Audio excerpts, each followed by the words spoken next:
बरसे भीगे चुनर वाली रंग बरसे। हेलो दोस्तों, स्वागत है आपका हमारे चैनल में।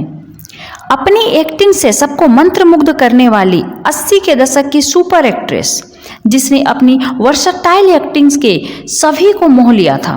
भूल गए रे हर बात, मगर तेरा प्यार नहीं मेरे साथ चले ना चले। उस जमाने के सारे सुपरस्टार इनकी खूबसूरती के कायल हो जाते थे।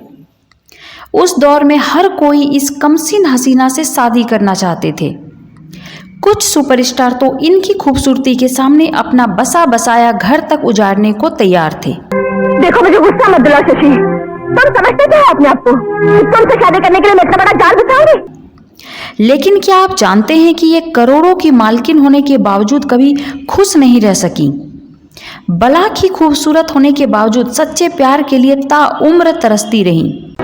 जिंदगी के जिस रास्ते पर मैं चल पड़ी हूँ, उस पर मुझे अकेले ही चलना होगा। मेरा कोई हमसफर नहीं बन सकता। क्यों इस एक्ट्रेस को नरगिस ने चुड़ैल कहा था? क्या आप जानते हैं कि इनका अफेयर बहुत सारे सुपरस्टार के साथ चली थी? फिर इन्होंने 2 शादी और 23 सेक्सुअल लिव इन रिलेशनशिप ने सबको चौंका कर रख दिया था। क्यों ये एक्ट्रेस विधवा होने के बाद भी मांग में लाल सिंदूर करना नहीं भूलती? क्या आपको पता है कि ये किसी की नाजायज औलाद थी? इस वीडियो में आगे हम बताएंगे कैसी बनी ये बॉलीवुड की सबसे कंट्रोवर्शियल एक्ट्रेस, और भी कई चौंकाने वाले राज। बने रहिए हमारे इस चैनल पर। दोस्तों, आज हम बात कर रहे हैं अपनी दमदार अदाकारी और खूबसूरत अदाओं से दर्शकों के दिलों में राज करने वाली, रहस्य से लिपटा जीवन जीने वाली सुपर एक्ट्रेस रेखा के बारे में। इश्क मेरी जान जरा कबूल कर लो, तुम हमसे प्यार करने की। रेखा का जन्म 10 अक्टूबर 1954 को चेन्नई में एक ब्राह्मण परिवार में हुई थी। रेखा के पिता जाने माने एक्टर जेमिनी गणेशन थे और मां तेलुगु एक्ट्रेस पुष्पवल्ली थी। रेखा के जन्म के वक्त इनका विवाह नहीं हुआ था, जबकि पिता गणेशन पहले से शादीशुदा थे और उनके पहले से बच्चे भी थे, यानी रेखा गणेशन की नाजायज औलाद थी। घर की आर्थिक स्थिति ठीक नहीं थी, इसलिए रेखा की मां ने फिल्मों में काम करने के लिए दबाव बनाया और रेखा साल 1966 में आई फिल्म रंगूला रतलाम में बाल कलाकार के रूप में काम करना शुरू कर दी।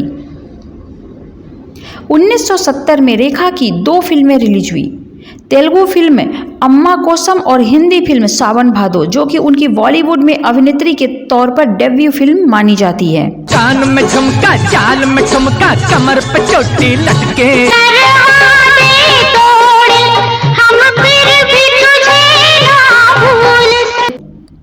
सावन भादो हिट रही और रेखा रातों रात सुपरस्टार बन गई और फिल्मों की मानो लाइन सी लग गई, जैसे रामपुर का लक्ष्मण, कहानी किस्मत की, प्राण जाए पर वचन न जाए जैसी हिट फिल्मों में काम किया। अमिताभ बच्चन के साथ 2 अनजाने में भी उनका अभिनय सराहा गया। मैं नहीं बनती किसी की दीदी दीदी, तुझे तो दूसरों के मामलों में टांग अड़ाने की आदत पड़ी। फिल्म घर उनके करियर का टर्निंग पॉइंट थी। इस फिल्म के लिए उन्हें सर्वश्रेष्ठ अभिनेत्री के तौर पर पहली बार फिल्म फेयर पुरस्कार में नामांकित किया गया। उसी साल आई फिल्म मुकद्दर का सिकंदर ब्लॉकबस्टर साबित हुई और रेखा सफल अभिनेत्रियों में शुमार हो गई। इन आँखों की मस्ती के मस्ताने 1980 में आई फिल्म खूबसूरत में उन्हें सर्वश्रेष्ठ फिल्म का फिल्म फेयर अवार्ड भी मिला। साथ ही साथ रेखा को सर्वश्रेष्ठ अभिनेत्री का पुरस्कार भी मिला। वहीं 1981 में आई फिल्म उमराव जान उनके करियर की बेस्ट फिल्मों में से एक है। इस फिल्म के लिए उन्हें सर्वश्रेष्ठ अभिनेत्री का राष्ट्रीय पुरस्कार दिया गया। इसके बाद उनकी कई फिल्में एक के बाद एक सुपर डुपर हिट होती रहीं। हमें और जीने की चाहत न होती। 1990 के दौरान रेखा की सफलता में गिरावट आई। साल 2000 आते आते उन्होंने फिल्में कम कर दी, कुछ गिने चुने फिल्मों में ही दिखाई दी। इस दौरान वे फिल्म बुलंदी, लज्जा और फिर राकेश रोशन की फिल्म कोई मिल गया में ऋतिक के मां के किरदार में पर्दे पर आई। तो फिल्म परिणीता में एक आइटम नंबर भी करती हुई दिखी। कैसी पहेली है ये, कैसी पहेली जिंदगानी। In the night, no control, क्या करूं। इस उम्र में भी इस आइटम नंबर करने के जज्बे को हम सलाम करते हैं। बात करें रेखा की लव लाइफ के बारे में तो कई एक्टर के साथ इनका नाम जुड़ चुका है। इनमें राज बब्बर, जितेंद्र, धर्मेंद्र और यहाँ तक कि सुनील दत्त का नाम भी शामिल है।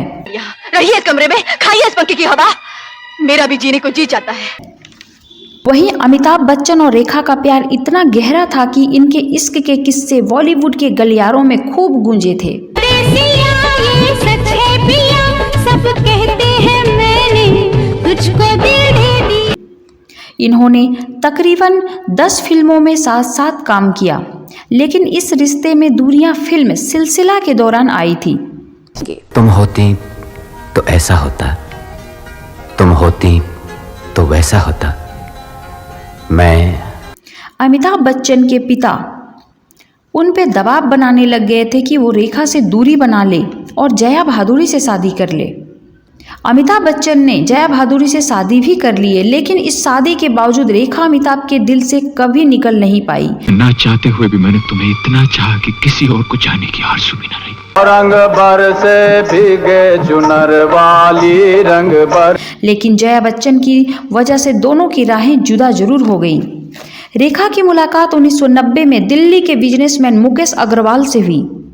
कम वक्त में ही दोनों को प्यार हुआ और उन्होंने शादी कर ली, लेकिन ये शादी नहीं टिकी। शादी के 6 महीने बाद ही तलाक हो गया और तलाक के बाद मुकेश अग्रवाल ने आत्महत्या कर ली।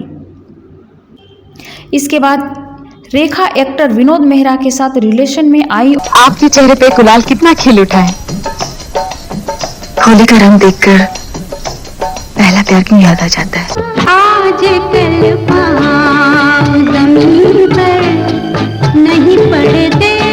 और कहा जाता है कि विनोद मेहरा की मां को रेखा बिल्कुल भी पसंद नहीं थी, लेकिन दोनों के गुपचुप तरीके से ब्याह रचाने पर दोनों का रिश्ता कुछ सालों में ही खत्म हो गया और बहुत कम उम्र में विनोद मेहरा का निधन भी हो गया। जी हाँ दोस्तों, बहुत ही हैंडसम हंक विनोद मेहरा बहुत कम एज में इस दुनिया को अलविदा कह गए थे। आपकी आंखों में कुछ महके हुए से। इसके बाद रेखा के लिए भद्दे शब्दों का इस्तेमाल होने लग गया और इसी दौरान एक्ट्रेस नरगिस ने रेखा को मीडिया वालों के सामने कहा, रेखा किसी चुड़ैल से कम नहीं है। लेकिन रेखा ने कभी भी किसी को पलटकर जवाब नहीं दी। इन बातों का असर अपने मेंटल स्टेटस पर पड़ने दिया। रेखा में बहुत ज्यादा सब्र है। जंगली बेहुदा नीच। गौरी मैं कहता हूँ चुप हो जा, नहीं तो क्या करोगे? मार डालोगे? गला घोटते मेरे। रेखा की biography Rekha the untold story आने के बाद कई मीडिया रिपोर्टर्स ने यह दावा किया कि वो अपनी सेक्रेटरी फरजाना के साथ लिव इन रिलेशनशिप में थी और सिर्फ फरजाना के पास रेखा के बेडरूम जाने की परमिशन है। इसके अलावा स्टाफ के किसी मेंबर को उस रूम में जाने की परमिशन तक नहीं है। रेखा अपने लव लाइफ की वजह से हमेशा सुर्खियों में रही। 14 साल से लेकर 60 साल की उम्र तक हमेशा वो विवादों में ही घिरी रहीं। आज भी वो अपने मांग में लाल रंग का सिंदूर लगाती हैं, लेकिन वो तो एक विधवा है। किसके नाम का सिंदूर है उनके माथे पर? बिना जिया जाए ना। ये सवाल आज भी सिर्फ सवाल ही बनकर रह गया है, क्योंकि रेखा इस बारे में किसी से कुछ भी कहना पसंद नहीं करती हैं। वो बिल्कुल ही चुप्पी साधी हुई हैं। अपनी कीमत पे तो मैं सिकंदर की तस्वीर भी न बेचूं, और अब सिकंदर खरीदने आए हैं। तो ये है बॉलीवुड की ऐसी अभिनेत्री जिनकी किस्से 60 और 70 के डिकेड से लेकर अब तक मशहूर है। लोग उनकी खूबसूरती और चेहरे पर तेज देखकर आज भी भौचक्के रह जाते हैं। क्या है दिलों का न पूछो सनम, आपका मुस्कुरा।